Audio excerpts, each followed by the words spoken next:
Today is April 22nd, 2021. This is Critical Thinking with Dr. T and Dr. P, our regular Thursday evening webinar. And tonight we have a very, very special webinar that we're going to be doing for at least 90 minutes. We want to thank everybody for coming in and joining us. I personally want to welcome Dr. T again, and Cookie and Michelle and all of Dr. T's staff. And I also want to give a warm welcome to Maureen McDonald, who is the spearhead of MAMM.org, been a nurse for 40 years and very much involved in this. Tiffany, I want to welcome you as part of MAM and a real help and a strength on the path to creating truth. And I also want to welcome Dr. Christiane Northrup, who, if anybody's going to talk about women's health, ladies and gentlemen, it's Dr. Northrup. And I defer to you when we start this, Dr. Northrup, for all of your experience and your heart and your fire when it comes to women. I also want to welcome Dr. Carrie Madej. For those of you who do not know Carrie Madej, I welcome you to her tonight. She's a special physician and person, and I know that you're all going to be very, very impressed. And Dr. Lee Merritt. Dr. Merritt, I have not met you, but I have watched your lectures and I know about you, and I am really happy you are here. Yes. Welcome to our group. We look forward to this special edition.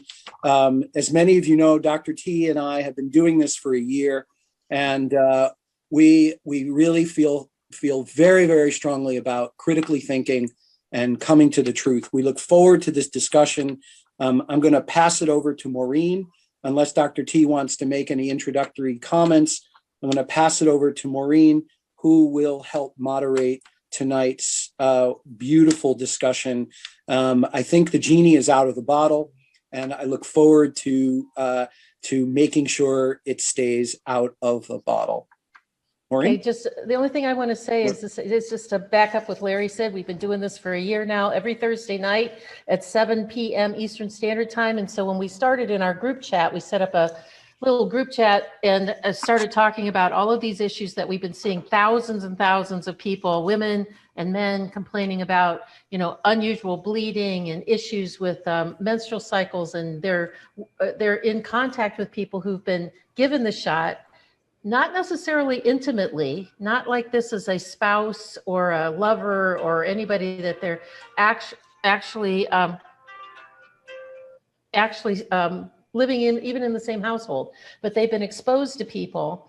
And so we started talking about this through a chat. And then, I don't know, maybe it was Christiana, somebody in this group here started saying, well, why don't we do this live in front of everybody? And when can we do this? And we said, well, the sooner is the better. This was yesterday, people. I want to tell you how fast we pulled this together. This was yesterday morning. We started talking about this. And I said, well, sooner rather than later is a good thing. And so Larry and I do this critically thinking on Thursday nights. We know that we're already available. And so we quickly did a bunch of text messages and a bunch of things going together. Turn it off, Sherry, turn it off. I'm trying. We're trying to put this whole thing together just this quickly. So everybody said yes. Michelle, God bless her, has been scrambling in the background trying to get Zoom things and links and emails sent out and everything all day long. And then Cookie's been who hasn't been feeling very well lately, as came to the battle to do this with us tonight. And so that, just without any further ado, I just wanted to say, we really wanted to talk about this and bring together, physicians who really have thought this through. We've chewed on it a lot.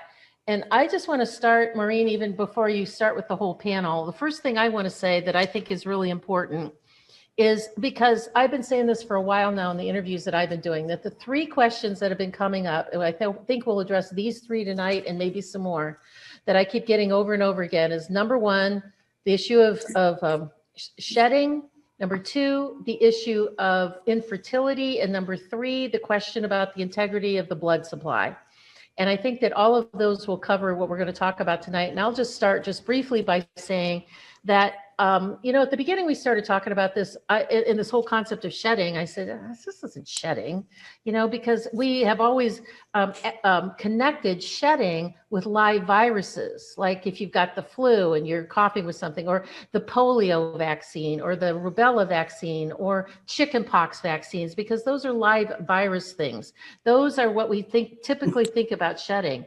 And since we've made a really big distinction between vaccines and COVID shots, because these COVID things are not vaccines, in my opinion, I think it's important for us to separate. Shedding goes with these over here, and what's happening over here is transmission, because something is being transmitted between people that we haven't clearly identified yet. And that's what the part of the discussion is going to be amongst all these physicians and people here tonight. What is it that's possibly being transmitted between the vaccinated person to an unvaccinated person? So I think, you guys have heard me say this for decades. Thoughts are things, words have power, and definitions have meaning. And so if we talk about this being a transmission, that keeps COVID shots over here and shedding and vaccines over here. And I know we sort of blow this around today on our chat, and everybody sort of agreed with that. So I just kind of wanted to start from there. So if you start hearing us tonight talking about, because the question about shedding keeps coming up, I want you to start changing your language from, we changed immunization and immunize into vaccinate and vaccines, because you're not getting any immunity from any of these shots. So we sort of erased that for a while ago. I think if we start changing it to talking about transmission, it may make a lot more sense of the things that we're going to talk about. So with that as a backdrop, Maureen. Okay, thank you, Sherry. Thank you, everybody, for joining us tonight. We really appreciate you being on with us, and I so appreciate these expert physicians coming on to share their knowledge and theories, really, of what's happening, because I don't think anyone really knows. I think we're witnessing an unprecedented situation here. We're getting reports from thousands of women around the world. We're seeing things like women are bleeding for weeks. Some of them are not getting their period. Some postmenopausal women are bleeding. Some people are passing large clots. Women in pregnancy are developing clots. Women are experiencing miscarriages. Some people are having bloody noses. Children in proximity to those who've been vaccinated are developing bloody noses and clotting. There's bruising on the legs being reported, blood clots in men. We're seeing things that make no sense. And all we can do is open up discussion. Again, we're seeing unprecedented censorship. So this forum is an incredible way to hear some expert theories on what's going on. So we have to discuss, we have to debate, we have to investigate, and we have to research. So I'd like to ask a few questions of the panelists, and I'm sure it'll just roll into a very lively, amazing conversation. But before I do, before you speak, if you could just give a few minutes of your background, because recently I've heard a couple of you being introduced, and it really didn't do justice to who you are and the amazing background that you bring to this subject. So if you could just introduce yourself prior to speaking the first time, that would be wonderful. So I think the first question is on people's minds, women around the world. What do you think is happening? Do you think this is hormonal? Do you think the uterus is being is a targeted organ? What exactly do you think is going on in simple terms that all of us can understand? I know this is a complex issue, and there's many avenues we could pursue, but just in your idea, Dr. Christian Northrup, what do you think is happening to not only people who have been vaccinated developing these problems, but now, as Dr. Sherry said, in people who are in close proximity to those who've been vaccinated? We've never seen this before. So what do you think is happening? And you're muted. You're muted. Thank you. So I'm introducing myself first. I'm a board certified OBGYN physician, went to Dartmouth Medical School, did my residency at Tufts New England Medical Center in Boston. I was a clinical assistant professor of OBGYN for 25 years at the University of Vermont College of Medicine. I'm the author of 3 New York Times bestsellers, including this Bible of women's health called Women's Bodies, Women's Wisdom, loaded with peer-reviewed literature and my experience on the front lines of mind-body medicine when it comes to women. For many, many years, I was on the Oprah Winfrey Show 10 times. I did 8 highly successful public television specials, which raised millions of dollars for public television. In 2013, I was one of the Reader's Digest 100 Most Trusted People in America. And now, in 2021, I am one of the 12 disinformation dozen, along with Sherry, of those of us accused of 70% of the disinformation about vaccines on the internet, which is an astounding fall from grace until you understand who is determining what grace is. Having studied the menstrual cycle, our connection with creativity, our connection with the moon, I am rather horrified at what's been going on around this. Now, I already knew this is a report here from LifeSite News. Thousands of reports of menstrual irregularities and reproductive dysfunction following COVID vaccines. So the media has focused on blood clots, but then we had suddenly all of these women, and a friend of mine today literally sent me a picture of what came out of her body. She's a woman in her 30s. Entire decidual casts, they're called, meaning that the entire inside of the uterus just sloughs off. Decidua, meaning like deciduous trees that shed their leaves. The menstrual cycle is one of the indices of health. So we know that a regular menstrual cycle that's every 25 to 30 days is considered one of the ways that we determine a woman's health. And when suddenly you have thousands of people all over the world, many of whom have not been vaccinated but have been around those who have, we begin to wonder. Now, we already know that polysorbate 80, which is included in these shots, can adversely affect ovarian function. It has shut down ovarian function in rats. We also know that many, many women have become infertile as a result of the Gardasil vaccine, which I spoke out about in 2006 on the Oprah Winfrey Show. There are things called pheromones that are secreted by the apocrine sweat glands in the pubic area and under the armpits. Those regulate women's menstrual cycles. That's the pheromones are why we think women have periods at the same time when they're all living together in close proximity. There are so many things that affect the menstrual cycle, but the reports that we are getting are not only swelling of the genitals, erectile dysfunction in males, scrotum swelling, problems of this nature, breast irregularities, all of that.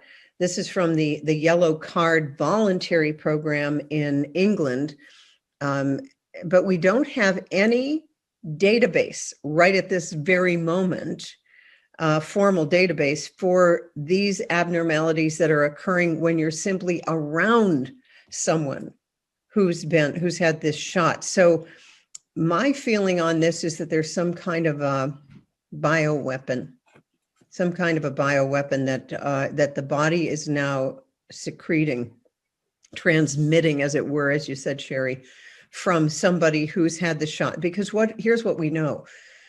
This is not a normal immunization. It is, in fact, something that causes the body to make a synthetic protein against a SARS-CoV-2 spike protein. It is a synthetic protein that's never been seen, and the body begins to produce this as a factory. It doesn't shut off. I mean, I've had people say, well, maybe in 2 weeks that will stop. There is no way this is going to stop because it's made your body into a factory for a synthetic protein that's never been seen before, that theoretically can be in your saliva, urine, feces, sweat, seminal fluid, blood, flatus, maybe. And so when you're around a person, then I think this is coming out of their bodies and possibly adversely affecting the most delicate hormonal system. I mean, to get pregnant and stay pregnant is an enormously complex system. And we know that spike protein antibody cross-reacts with what's called syncytin 1 and 2. And those are proteins absolutely essential for the placenta, for fertilization, for maintaining a pregnancy. We now have women who are miscarrying. They are unable to get pregnant. They're having heavy bleeding. We don't know why, but my feeling about this is that something is being produced by the body of a vaccinated person that is possibly adversely affecting others. And it is of great concern to me. Thank you, Dr. Northrup. And Dr. Madej and Dr. Merritt, I'd like to ask you the same questions. And who would like to start? Dr. Madej, would you like to start? Anything added to Dr. Northrup?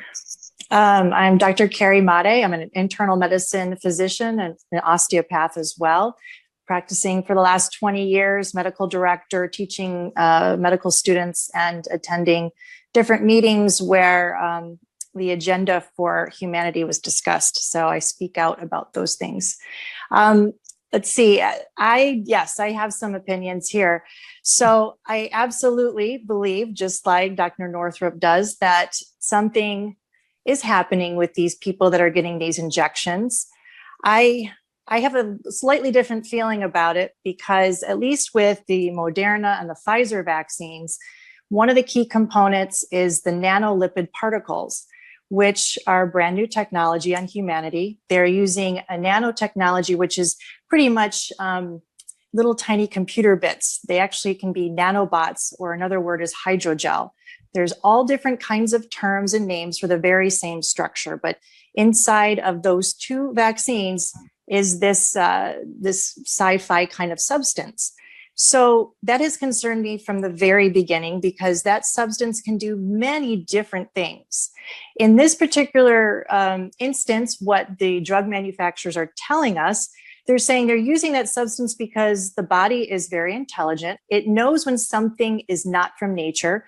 It would destroy this synthetic code that's being injected into the person right away. So they had to figure out a way to trick our bodies into accepting a synthetic code. They came up with this nanolipid particle that surrounds it. And so they're using it, their reasoning is it's an on-demand drug delivery system.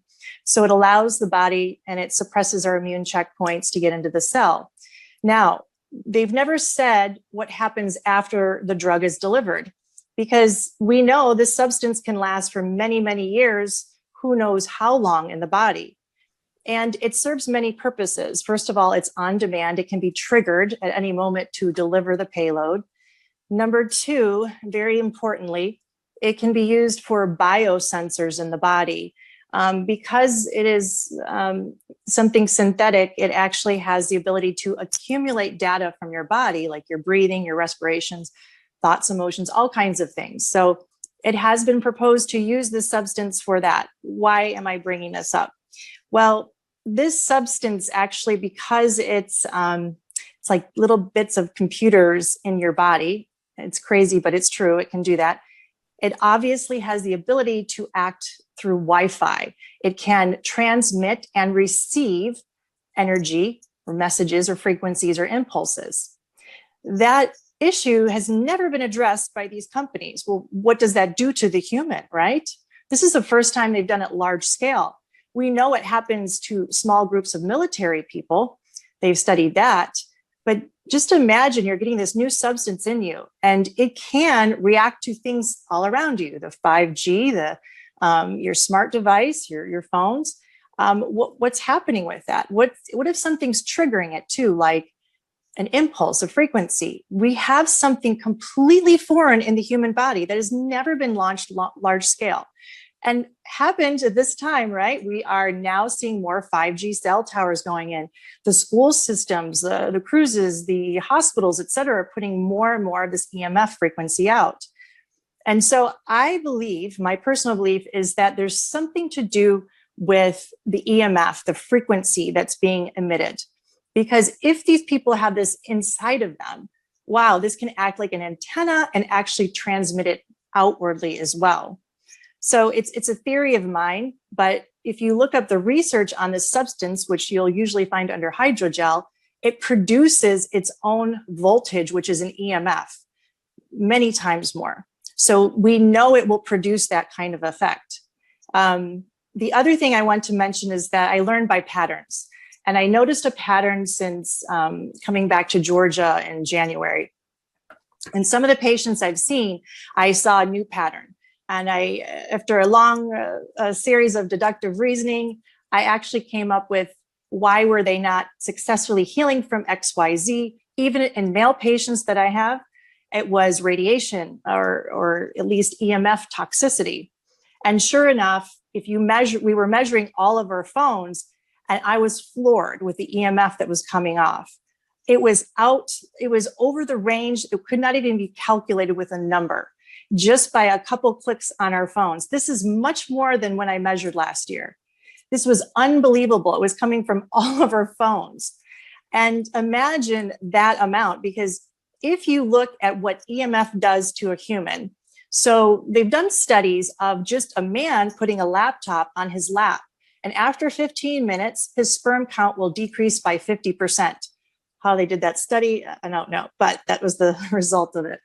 Also, a young, healthy teenager, putting a cell phone up to their ear. We draw their blood before they use the cell phone, beautiful red blood cells swimming around. After 40 minutes of the phone to their ear, and this was with an older phone, not the newer ones, all the red blood cells go into string-like patterns. They're called rouleau formation.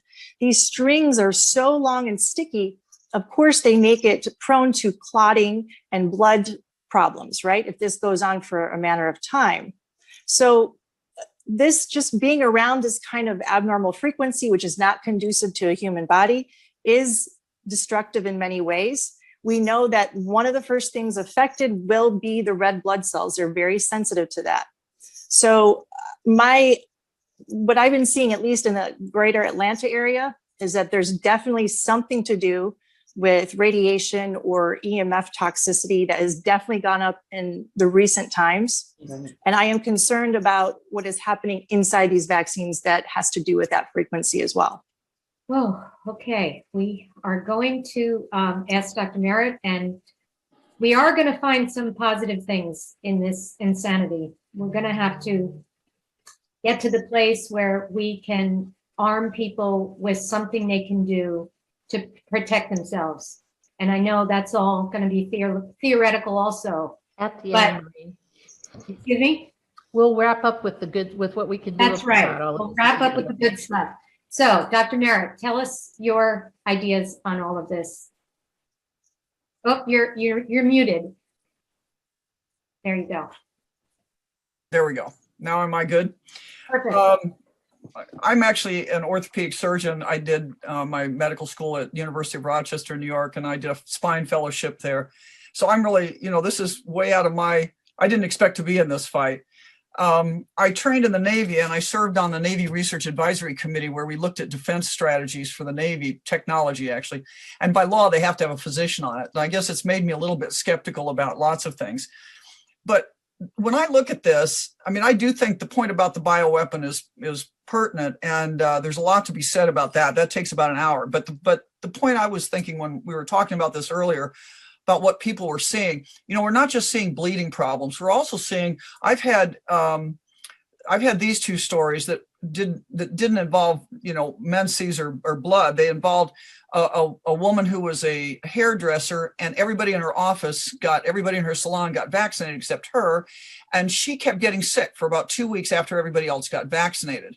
But it was more like flu-like, COVID-like symptoms. And then the other one I just heard today from an orthopedic colleague is an older friend of his he got the Johnson & Johnson vaccine. He had 3 days of illness. His mother, who lived with him, was 88 years old. She did not get the vaccine, but she got COVID and died right then.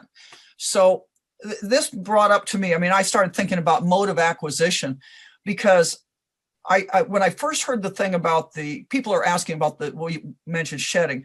So I actually, I asked Judy Mikovits about that, and she didn't, because my problem with that is, if we're talking about the spike protein, which is just part of the SARS-CoV-2 virus, one wouldn't think initially that a portion of a virus is going to be transmissible. Normally, viruses go out through your, the cells, you breathe them out. It's little virions squeak out and float around and infect people. But this isn't the whole virus. The spike protein is just part of it. So could it be airborne? I mean, that's one possibility. The other one is a serum-borne thing, but that doesn't explain things like this guy's mother, and probably not a lot of the women that you're seeing. And then there's also fecal oral transmission. I guess that could explain all of this. That's one way we could transmit maybe a whole virus. But again, we're not being given a whole virus. This thing produces the pathogen head, the spike protein pathogen in your cells. And then the other one I thought about is, what's the definition of a prion? A prion is a misfolded protein. And what the way they weaponized the spike protein essentially is they inserted a gene into the spike protein that allows it to have a furin cleavage. And so that can be changed conformationally to then bind with your ACE2 pathway. So what you're talking about is an artificial 3D conformation, which sounds a lot like a prion to me. And those things are really, that's a self-replicating protein that can be transmitted through serum for sure. We don't know how else it's transmitted, but that also seems to be a little bit unlikely because it takes years usually to see prion disease. I'm just thinking this through. Now, I mean, Dr. Madej talked about the stuff in the vaccine. I think it's interesting to note they call that biolipid, that nanoparticle lipid that they encase the RNA. It's called matrix M. Don't you love that name? But the other thing about that is, in terms of this bleeding, and in terms of your immune system, it turns out that the matrix M also has the adjuvant, and by itself it can tune up your immune system even without a pathogen. And it has a part of the adjuvant is from a bark in the South American tree. It's called the Quilarha saponaria or something, and they're called saponins. And I bring this up because when I look back at the original research of them trying to develop matrix M, they talk about the problem of bleeding. It strips erythrocytes of their hemoglobin. It changes the conformation of the erythrocytes, which that's what Dr. Madej just said. It also damages the endothelium. And there's one more thing it does to the blood, but it causes something to do with antibody adhesions to cellular. Oh no, I know it causes lymphocyte destruction. So there's a lot of this thing. There's a lot of moving parts in this vaccine that could be, that could be the issue. And I think what needs to be said here is that like any good crime, we're trying to sort out. We need to figure out how it was done. And I really think transmission is the issue. And I'm starting to think the spike protein itself can be transmitted, because the other thing I looked at just from people that have been having the vaccine, I just looked and did my own little study that I couldn't get published yet, but it's going in, I guess. I looked for bleeding, words that were about bleeding, and I looked for thrombocytopenia in the VAERS. And in a 2-month period in the VAERS, there were, just using the terms I used, I pulled out 358 cases. And when you read them, you're hearing exactly what you guys are talking about: abnormal menses, clots, large amounts of bleeding, unusual menses, and then all sorts of bleeding problems: brain bleeds, GI bleeds, bleeds from old scars, weird bleeding like an old healed boil wound and it just started spontaneously bleeding, men oozing blood from their legs. So this is, if you, and what my point in doing this paper was, when you look at thalidomide and all the bad things that came out of that drug, one of the ways we stopped it was that they recognized that it was a gradient of the same problem. The way it presented was birth defects, but it wasn't all just children with no arms. It was a gradient down to just little ring things on your finger. And I think that's what we're seeing here. Whatever this is that's doing this, the clots, the cavernous sinus thrombosis that Dr. Tempe and I talked about, that is so rare. We're seeing clots, we're seeing bleeding, we're seeing a lot of things that have to do with, that could be what we're talking about with the saponins, with the endothelium. But again, it might just be the spike protein. I don't know. I'm just throwing that out because those were my thoughts on it, because and I'd just be curious to know how many of these secondary illnesses were due to people getting the Johnson & Johnson. It seemed to be, because we're dealing with two different technologies here, the DNA technology versus the RNA technology. And I just wonder if that's something we've sorted out, because we just started hearing about this. The bleeding started early on, and it's not, I mean, that's with all of them. That's the ones I looked at. That I just looked at Pfizer and Moderna, and that was 358 cases in two months or less. So I guess I would be curious to know if the secondary effects we're seeing are in all of them or just the Johnson & Johnson. Maybe that has something to do with transmission. So. Thank you. I wanted to ask Dr. Larry Pileski, as a pediatrician, we've sort of been under this false illusion that our children are safe and they're not developing coronavirus. And now we're seeing kids have problems, clotting, nosebleeds. What do you think is happening with the children? Thank you, Maureen, and thank you everyone for your participation. I want to start with some pretty bold statements. That's very unlike me, right, Dr. T? Anyway, first of all, this is not a vaccine.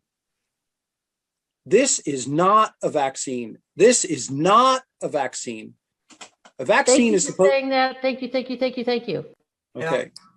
This is not a vaccine. A vaccine is supposed to protect us against a bacterial or viral infection. There is nothing in any of these shots that is designed to protect us against a virus infection. The authorities say it, the patents describe it. Everyone who is involved in the making of these injections, with their intention, it was never, ever made to protect us against a viral infection. As soon as we start to realize that that is not what this is, we realize that everything after that is a complete and utter lie. Yeah. And so this is not a vaccine. It is not designed to protect us against a SARS-CoV-2 viral infection. Therefore, it cannot stop the transmission of a SARS-CoV-2 virus, because what's in the shot is not meant to protect us against a SARS-CoV-2 viral infection. Now, when we look at the literature from 2020, and we see that people were getting illnesses of blood disorders, lack of oxygen, hypoxia, lung disease, clotting disease, strokes, hypertension, hypotension, loss of taste, loss of smell, neurological issues, COVID toes. This was not a viral illness. This was the clinical presentation of a poisoning of the blood.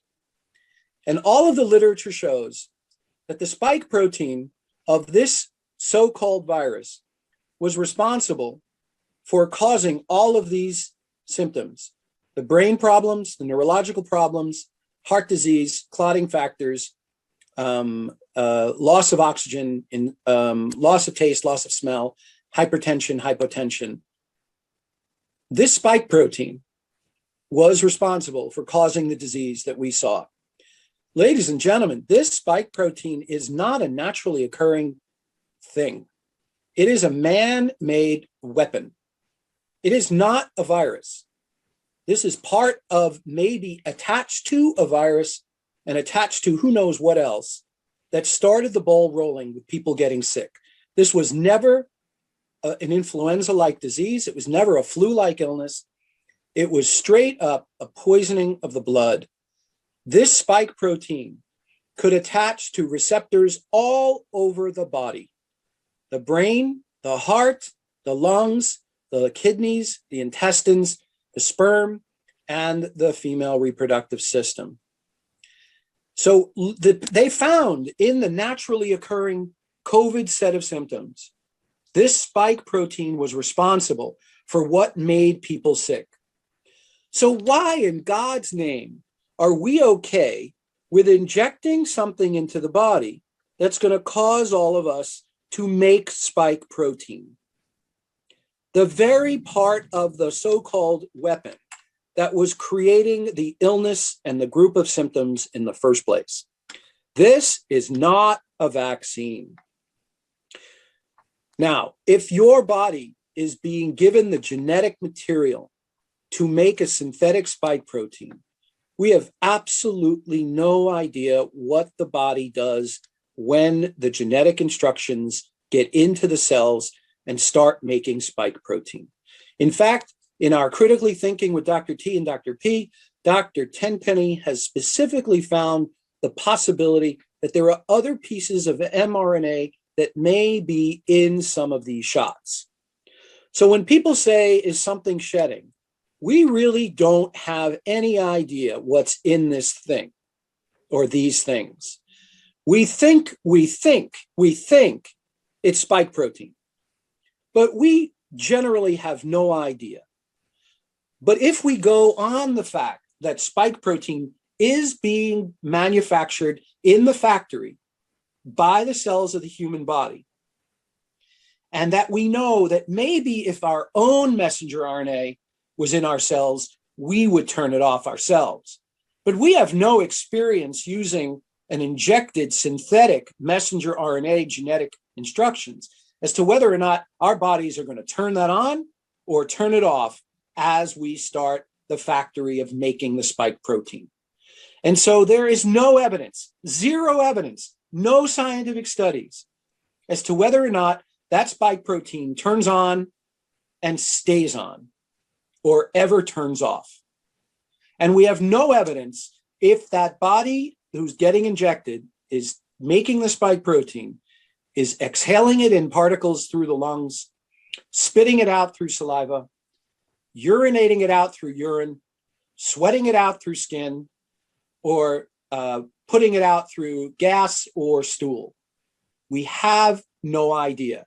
But what we have is a massive, brilliant propaganda of genocide, because they don't have to inject everyone to get the results that they're looking for. Because now we see that those people who are getting injected are actually the lepers, are actually the pariahs, and are actually making healthy people who have never been injected get COVID symptoms, bleeding, which was part of the COVID illness itself, miscarriages, and death. This is not a vaccine. Please stop calling it a vaccine. As Dr. Made said, the lipid nanoparticles have never been used in injections before. They are capable of passing any material that it's attached to into the brain, the heart, the lungs, the kidneys, the liver, the sperm, and the female reproductive systems. We are in a crapshoot. This is Russian roulette. We have no answers about what is being transmitted, how it's being transmitted, and we should be up in arms. That's why I said the genie is out of the bottle.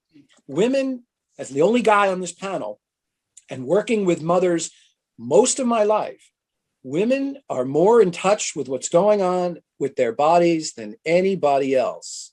Sorry, guys, they are. And this is genocide. This is a weapon of mass destruction. And it is requiring us to speak up.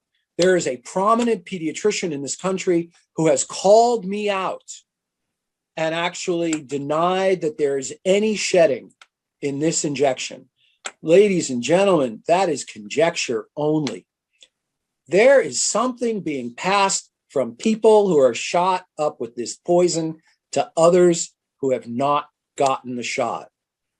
We should be quarantining those people who are injected with this poison.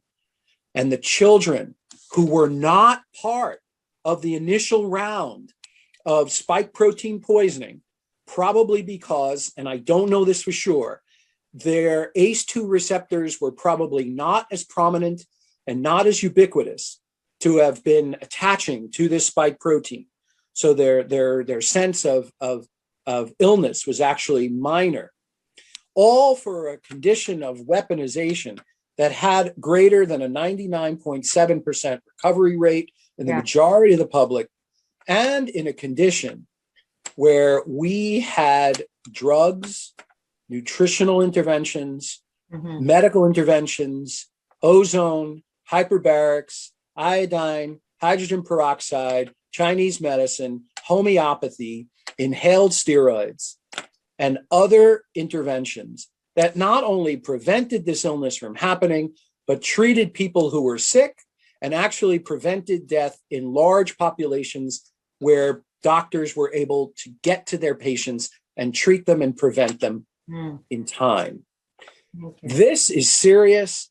I'm not mincing words. Dr. T, you know I don't mince words. We don't know what's going on, and I know you want something nice. I really think we should start calling for people who are getting the shot to be quarantined and have a badge on their arms that say, I've been vaccinated, even though it's not a vaccine, so that we know to avoid them on the street and to not go near them anywhere in society. Let's thank you, Larry. I know you've been, having these theories and understandings for months and months, way ahead of the curve. And you're right on all counts. And what I want to ask, and what people are so desperate to know, and Sherry, I'd like to put this hypothetically to you. You're taking care of your elderly mother, and she's had the injection, and she lives with you. And this obviously will resonate with a lot of people whose partners have had the injection, or their older children who live with them, or whoever. So give me the scenario. What are you going to do? You live with this woman, you love her. She went and got the injection. What are you going to do to protect yourself and your other members of your household? Well, I'll follow up with that. I just want to make a few comments about what the other great panel. I call these people here, when we put this together, like I said, in less than 24 hours, this is like the dream team, man. This is like my dream team, to be having these conversations all at the same time. We should do this regularly, because this is like the brain trust of dream team right here. I'm serious. So it's really like, the people, the 5 doctors that are here. Tiffany, who you guys don't know, but Tiffany is the master brain behind the marketing of all these things that happen. Michelle's not up here, but she's my assistant. And between Tiffany and Michelle, we were able to pull this off. And Maureen, we're doing this all from MAM.org too, MAMM.org. And Maureen is one of the brain trusts and the leader of MAM. Tons of information that's there that you guys can hand out, and flyers and share and educate of all those things. So be sure that you guys go there and look at MAMM.org and be able to download those things. And I just want to say a couple of things about mechanism, because I have we're hosting a very large training program on May the 8th. May the 8th, we're going to be doing, I just finished, I'm supposed to be on vacation, right? But night before last at 4:00 in the morning, I finished my project because I wanted to get it done. And at 4:00 in the morning, I finally got the final touches put on the ebook that I've created, which is the 20 mechanisms. The name of the ebook is 20 Mechanisms of Injury: How COVID-19 Injections Can Make You Sick and Even Kill You. And we're going to drill down on each one of those things, train you on each one of those 20 mechanisms. And it's way too much for people that are in the general public to get your head around 20 of them. So we're going to train you on on 1 or 2, and then we're going to have some sub trainings on that. But there are at least 20 mechanisms of injury that are doing this. And Larry, I'm so glad that you said that about stop calling it a vaccine. And I would even admonish my dream team here to stop. Every time you hear yourself say vaccine, stop.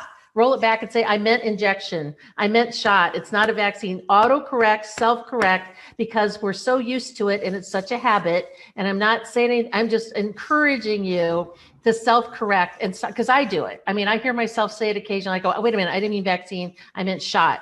Because thoughts are things, words have power, and what we say to our general audiences is really important. So I think that if you hear yourself say it, it's just a common mistake because we're so used to it. Wind the tape back and correct it. I really kind of feel like of the 3 shots, and I think that they all have vulnerability because at the end of the day, all 4 shots, including AstraZeneca, when I know we've got some international people on this call, you know, the mechanism of action of all 4 of them is to make a spike protein and make an antibody to the spike protein. And all the things that Larry laid out, we will talk about in detail on that webinar that we're going to have registration ready probably in the next 2 days, because we have to set up there's a big thing on the back end that has to be set up for that. But it's the spike protein. The spike protein can bust through the blood-brain barrier. It can, the spike protein itself can manipulate your genes and can modify proteins in your brain. It can cause pulmonary hypertension. It can cause cardiovascular problems. It is a lethal weapon. Now, can that protein get spread from person to person? Don't really know. But we do know that what I think is one of the main mechanisms is the Johnson & Johnson shot, the J&J shot. When it first came out and everybody went running over to the J&J because they said they had started learning about messenger RNA, and it's like, oh, I don't think I want that in my system. That doesn't have messenger RNA and it's only 1 shot. I want one of those.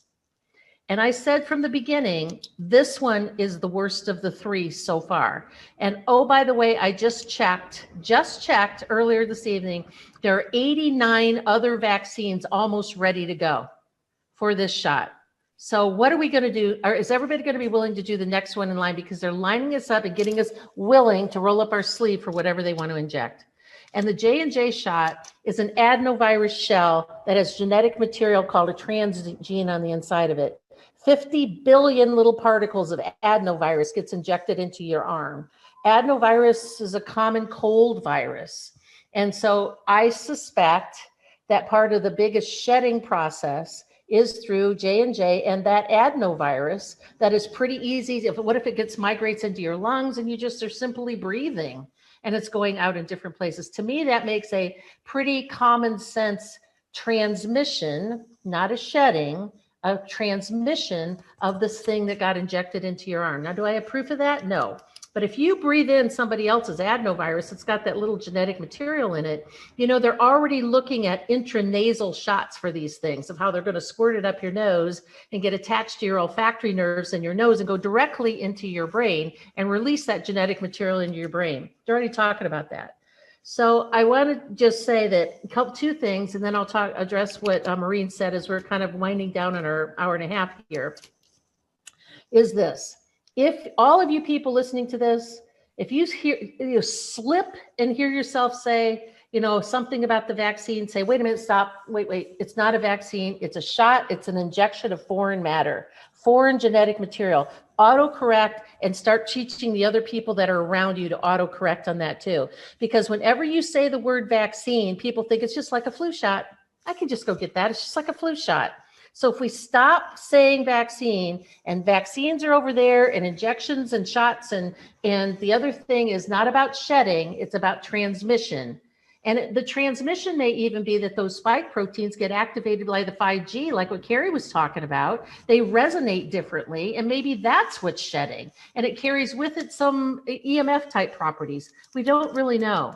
But we think that, but all of it is in the area of logical conjecture that's done with critical thinking. So I quite think that what I think there's a lot of people have been using ivermectin.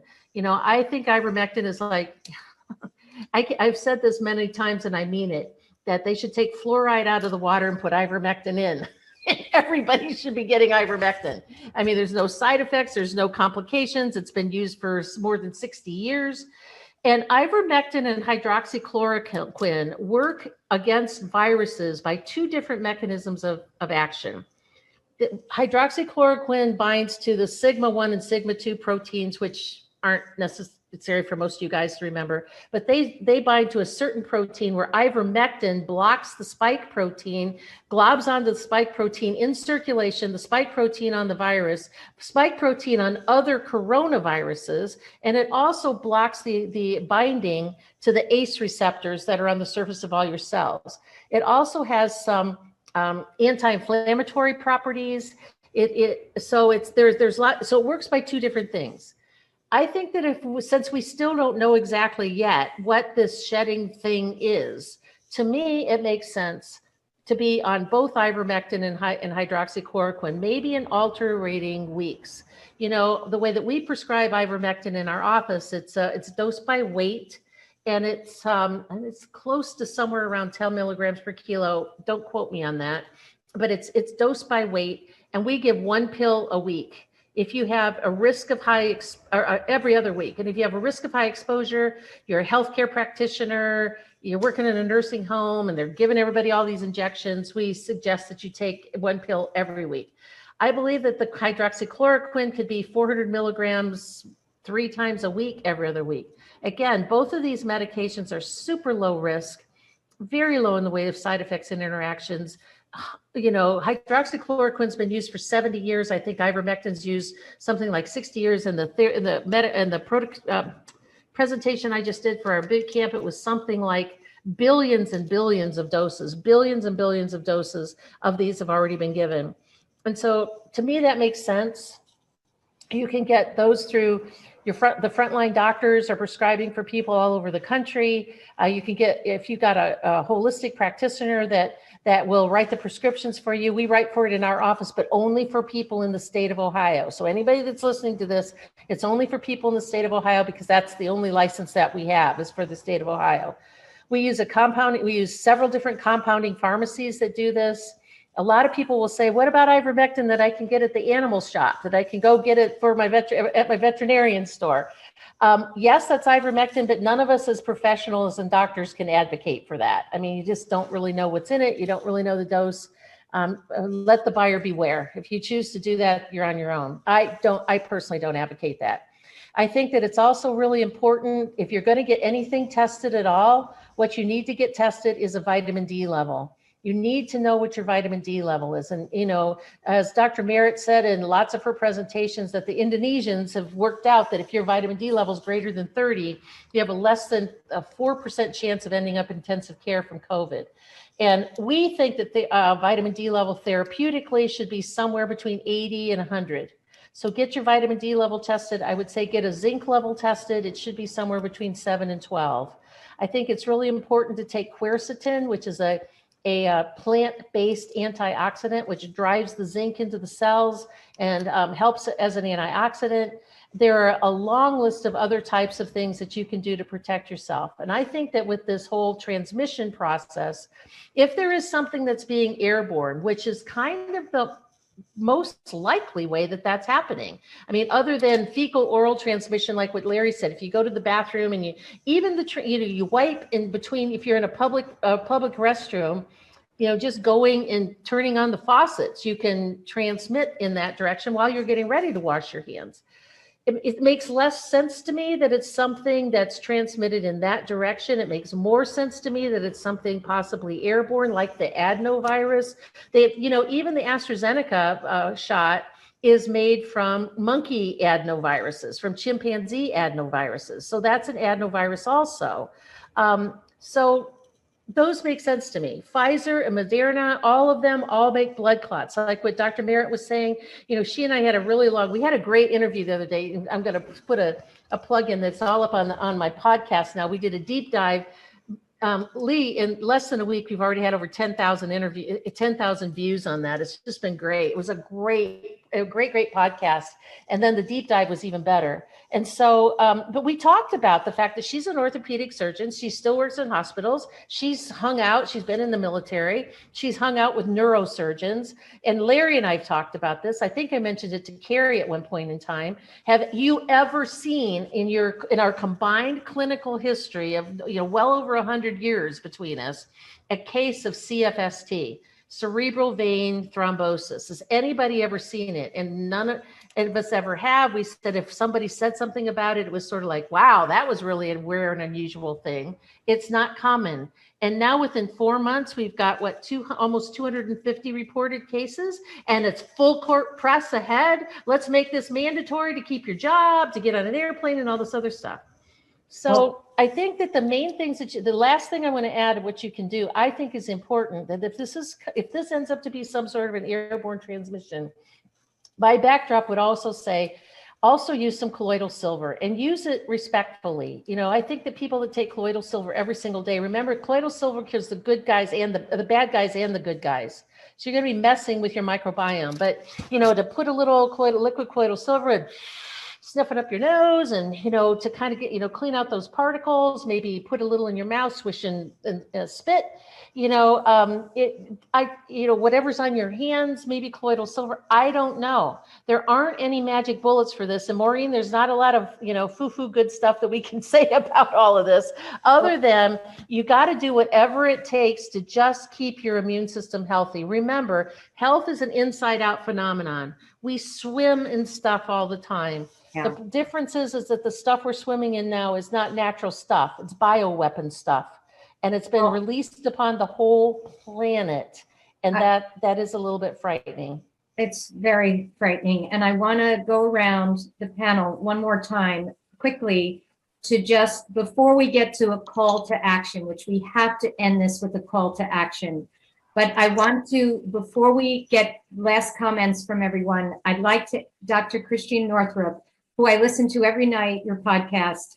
And I agree with you, Sherry. You know, we can do all these wonderful things to support our body, and we must do them to prevent as best we can. But also, there's a vibrational issue involved. There's a staying in a positive mindset, staying out of fear, and I think that's essential to be able to get through these times and stay healthy in body, mind, and spirit, and traverse these crazy times. So Dr. Northrup, can you say a few words about that? And then we'll go around and get some calls to action, some things that every one of you think are essential that we need to do as a society, as women who are being affected by this the most.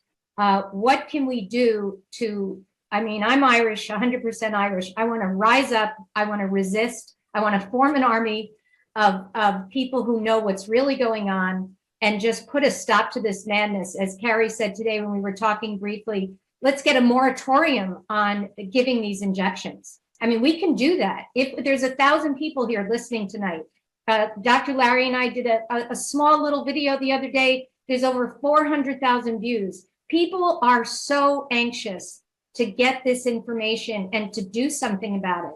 So I really think this is our moment. And so Dr. Chris, tell us what we can do to stay in a more positive mindset, in a higher vibration, and resist. Well, first of all, you need to understand that people really, really get this wrong. And they believe things like, well, we're all in this together, and I'm not going to leave behind the people who have had the shot. And, we're all of this. And it's like, at some point, you have to decide, it's the sort of the bleeding heart guy in the barracks who puts everyone at risk because he befriends a terrorist out in the jungle who comes and kills them all at night.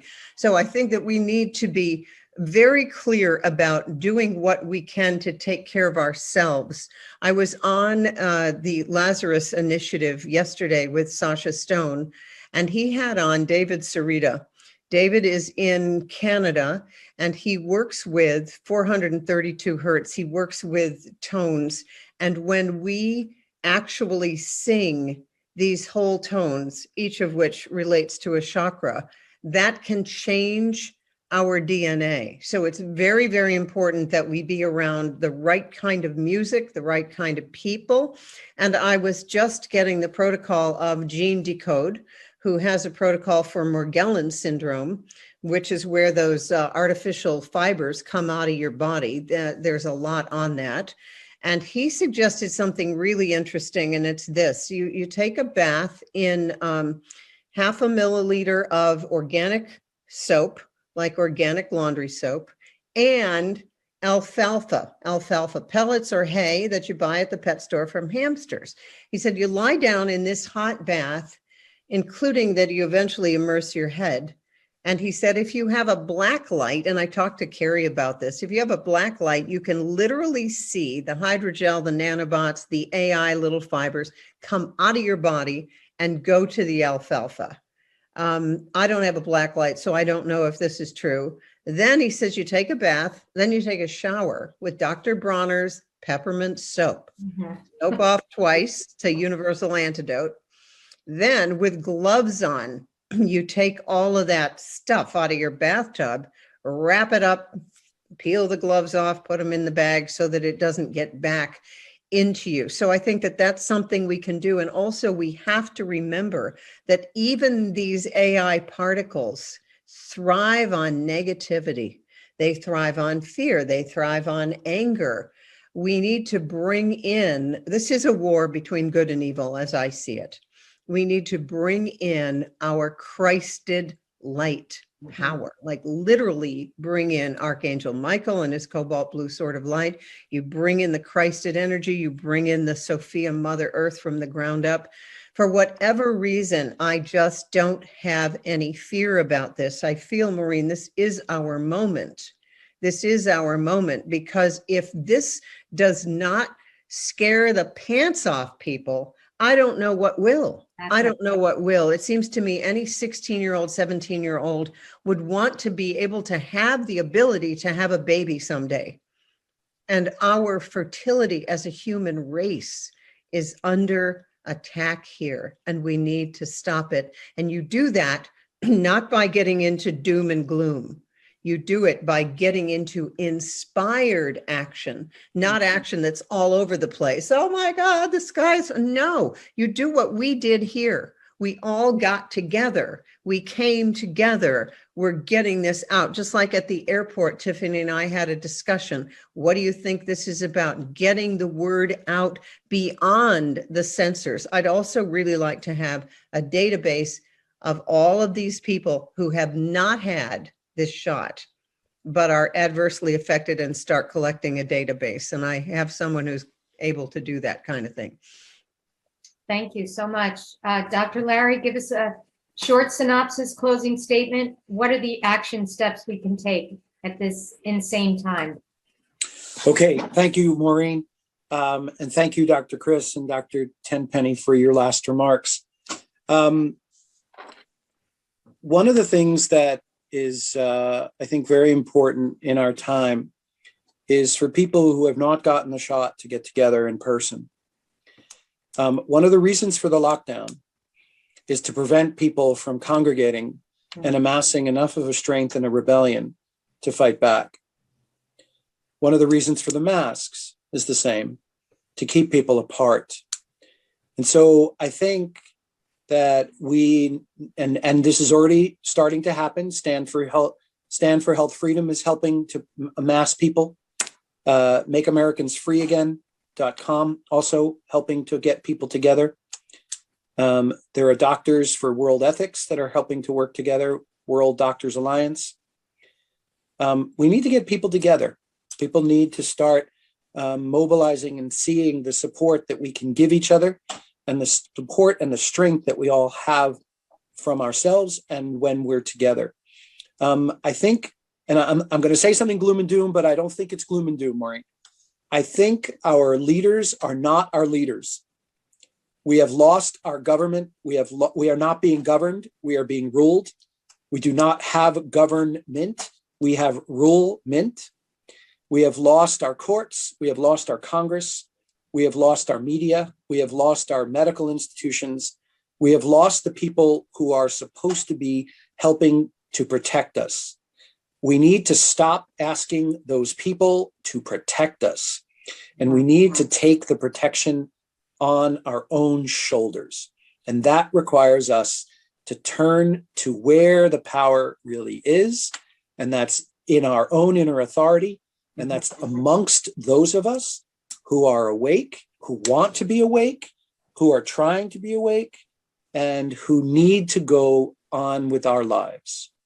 And so I want to thank everybody for attending, and thanks for the opportunity to share my thoughts.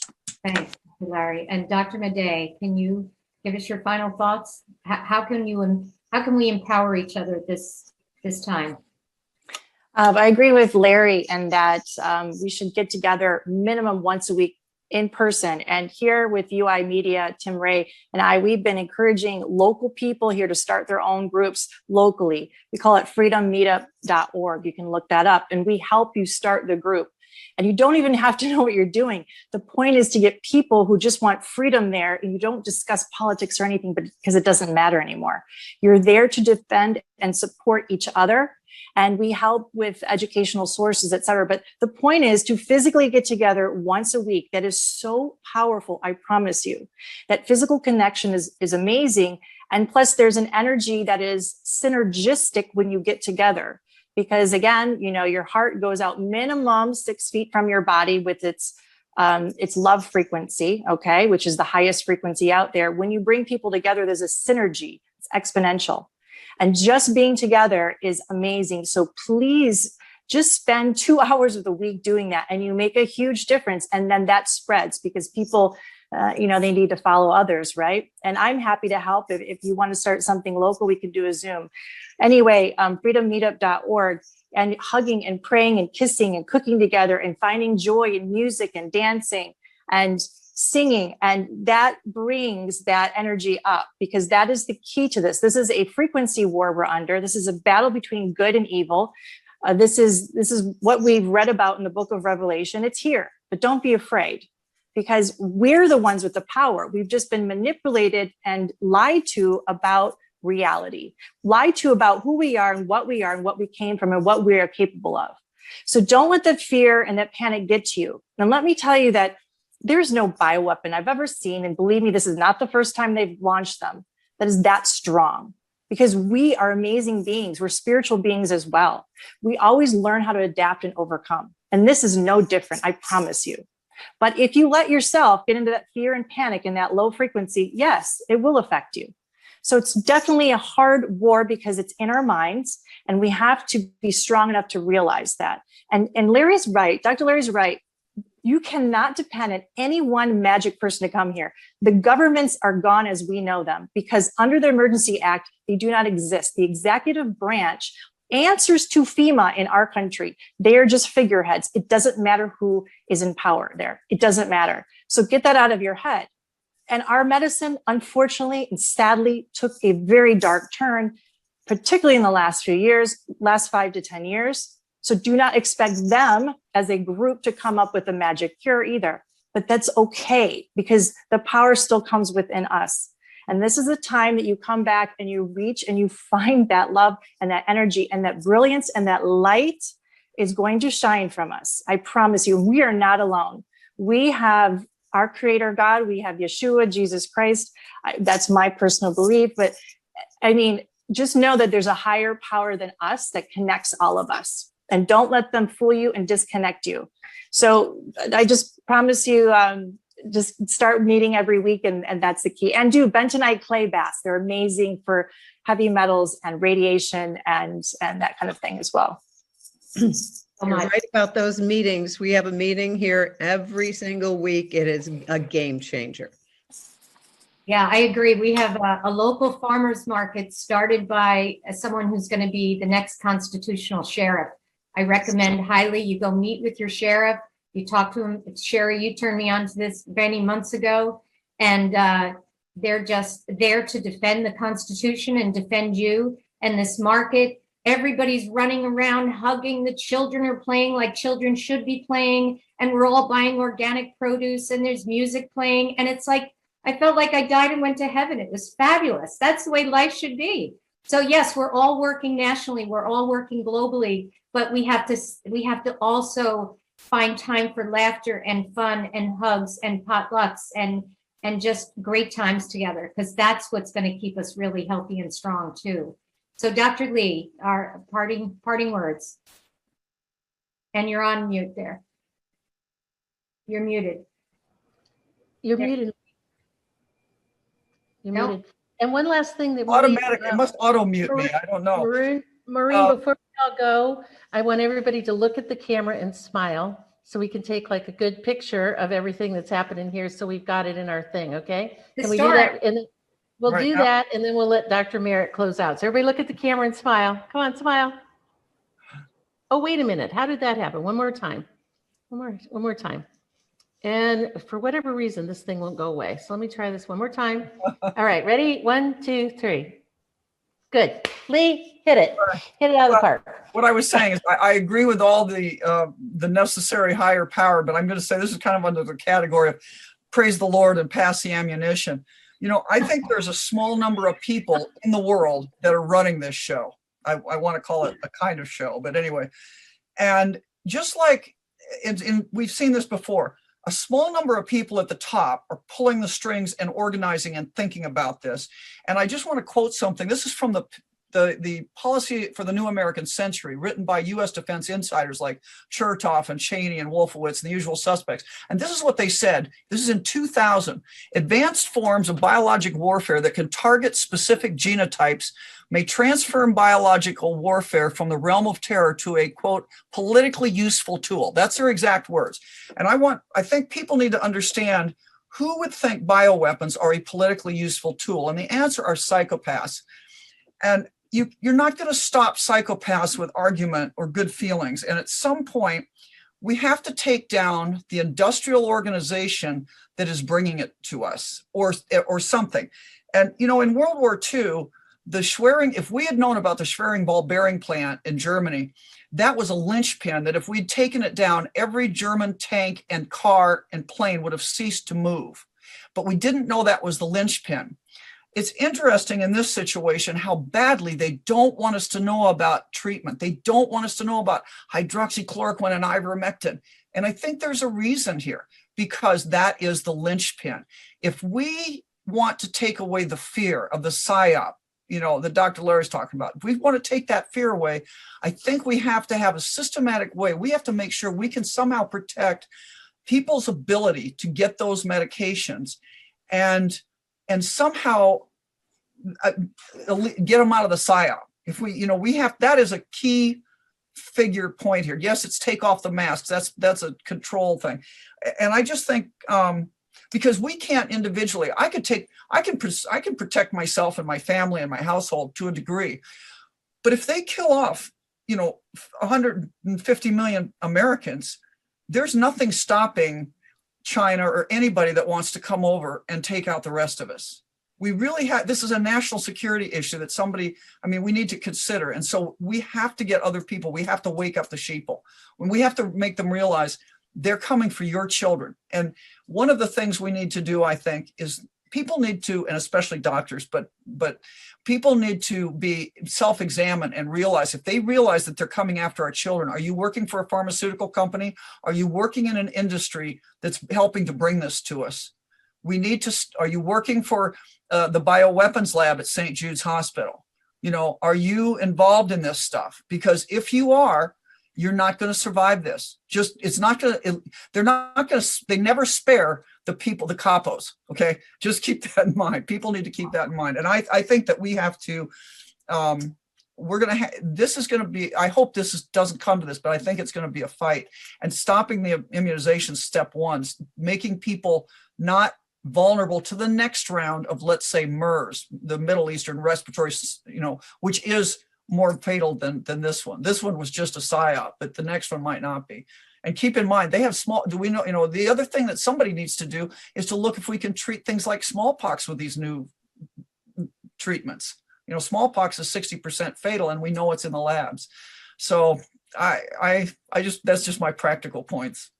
Thank you, Dr. Lee. Tiffany, I'm actually going to ask you to do a couple of closing remarks. This is your brainchild, and I know you feel so strongly about all of us taking action to prevent mandates and these asinine vaccine passports. How, in the midst of, just being what's recorded to the CDC, 60,000 adverse reactions, over 3,000 deaths, never mind all the things we're talking about tonight, how in God's name can they be talking about vaccine friggin' passports and mandating them? So Please give us some action steps. We know this recording will be available on Dr. Sherry Tempany's website. It'll be on the NAM website. We'll make it available for the millions of people who are going to watch this. What's that, Yeah. Sherry? Yes. Okay. So take us home, We're Tiffany. going to make it available everywhere. Once we get it processed, it needs a little bit of editing. We just want to release it to everybody that's here. We've got several other people with great big platforms that they want to either do it from the audio or the video form, just everywhere. It's just going to go everywhere. Yes. Yeah. Thanks everybody who joined, and thanks Sherry and Larry for letting us hijack your event tonight and plan this out. I helped put this together because there are a lot of people out there that are very concerned about what's happening with their bodies. And I'm here representing the women of the universe, the moms, and the people that have trouble understanding what might be going on here. And listening to you guys has been absolutely incredible. And it's taught me a lot of things. And I think it's going to teach a lot of people a lot of things too. And although it seems really complex and it seems like it can be very doom and gloom, I think we need to just take some things that we can learn from this, because it can seem really overwhelming. And that's that we just need to pay attention and we need to listen. We have to recognize the fact that information is not getting to us because it's being censored, that people on this call are being silenced. You've never heard of these theories before because they haven't let you hear of these theories before. And we have to recognize the fact that we need to not only listen to each other, but we need to listen to our bodies. And just because it doesn't sound like it makes sense doesn't mean that it doesn't make sense.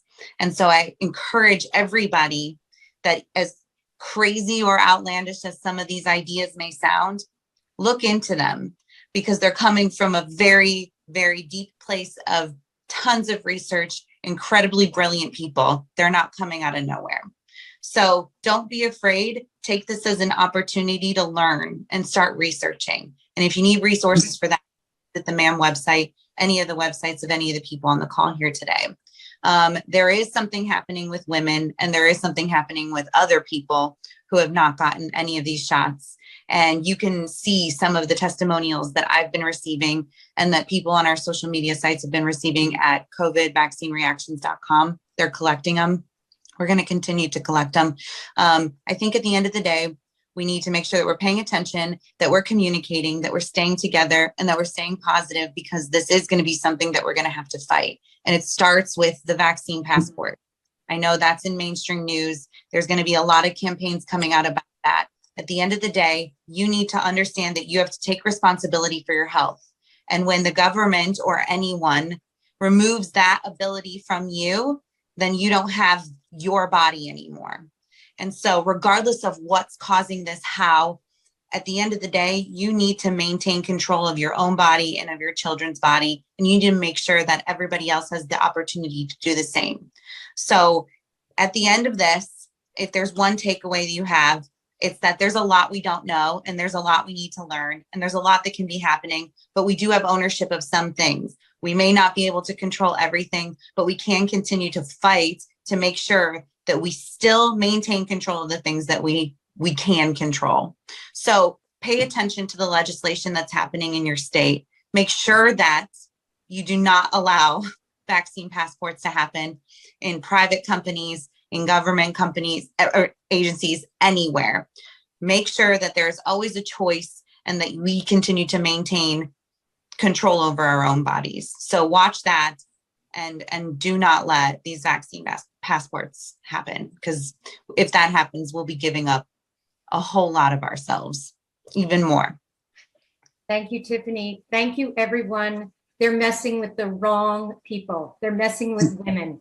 So they don't know. They're in for a fight. Let's do this. Let's do it together. Let's be strong and healthy and beat these bastards. Psychopaths. Thank you so much, everybody. Have a great night. Maureen, I just want to say goodnight from Critically Thinking with Dr. T and Dr. P. You can find us here every Thursday night from 7 p.m. to 8 p.m. Eastern Daylight Time. I want to thank Maureen for moderating. Remember, mamm.org If you don't know who these people are, Dr. Lee Merritt, Dr. Christiane Northrup, Dr. Sherry Tenpenny, Dr. Carrie Madej, you now know them, and please know them more. Very smart, very heartfelt, very beautiful people, along with Maureen and Tiffany. Cookie, thank you. We'll see you next week. Critically Thinking, Dr. T and Dr. P. Love you, everyone. Thank you. Thanks, Good night. everybody.